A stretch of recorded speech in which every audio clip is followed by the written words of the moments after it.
Greetings, everybody. Nickie Brown here. No matter where you are and what part of the world you are in, I hope that you are having a good day. Um, I wanted to come up here real quickly and talk about um, something I just learned yesterday, which is basically that blood can be used as a fertilizer.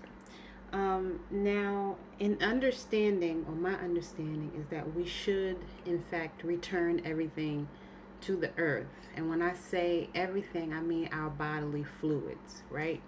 So our saliva, our feces, our urination, um, everything that comes out of the body should be returned to the earth or to the soil because it's that recycling process. Um, we learned about that in elementary school or high school, but we never really learned about it with ourselves included, like as part of the ecosystem, to basically recycle everything. We grew up basically using the restroom in a commode.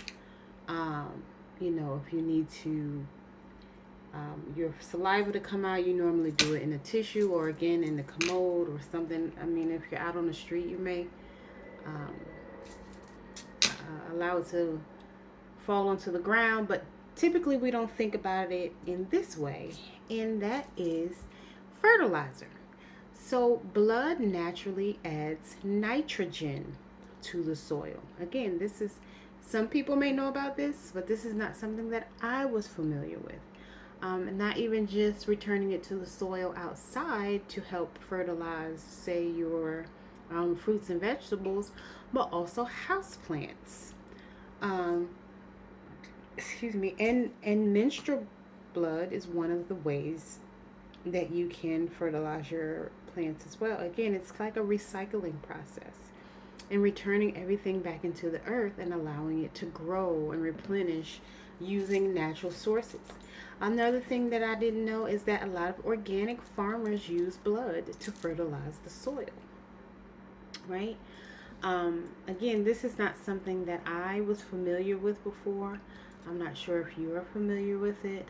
Um, but they call it like blood meal. Um, Blood also provides phosphorus and potassium, right? So, again, this is just a different way of looking at things that many of us may have never considered before. Um, but it is a very good fertilizer. It gives your plants what they need, or it gives your crops what they need.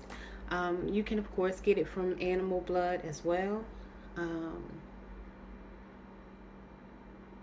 and it could also be like a repellent to keep certain animals away from, say, your fruits and vegetables or your flowers. Um, Almost kind of along the same lines as a cat or dog marking their territory with urine or with by spraying. That cats normally spray, uh, you know, a semen like substance that has a very strong odor. Um, and it repels other cats or dogs and even insects.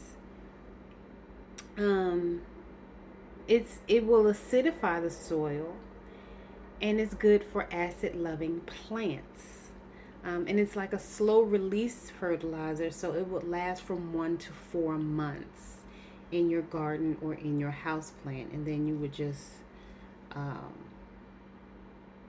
I guess if you want to continue using that type of fertilizer, you would just give them more of that fertilizer.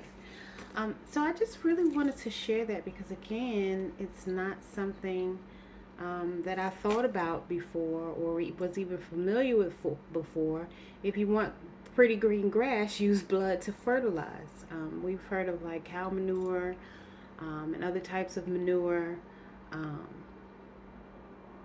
but never blood. So I just wanted to share that. Um, some of the things that it's good for is corn, tomatoes, squash, lettuce, cucumbers, and cabbage.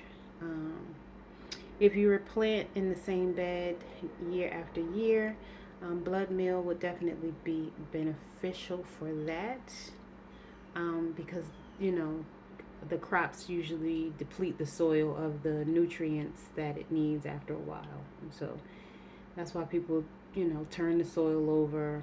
Um, so again, giving it a natural fertilizer will help the soil replenish itself because you're adding those minerals or vitamins back into the soil. So again, I just wanted to share that, um, and I hope that it was helpful for again you to grow your grass, your plants, or some of the fruits and vegetables in your garden. All right, y'all. Love you. Later.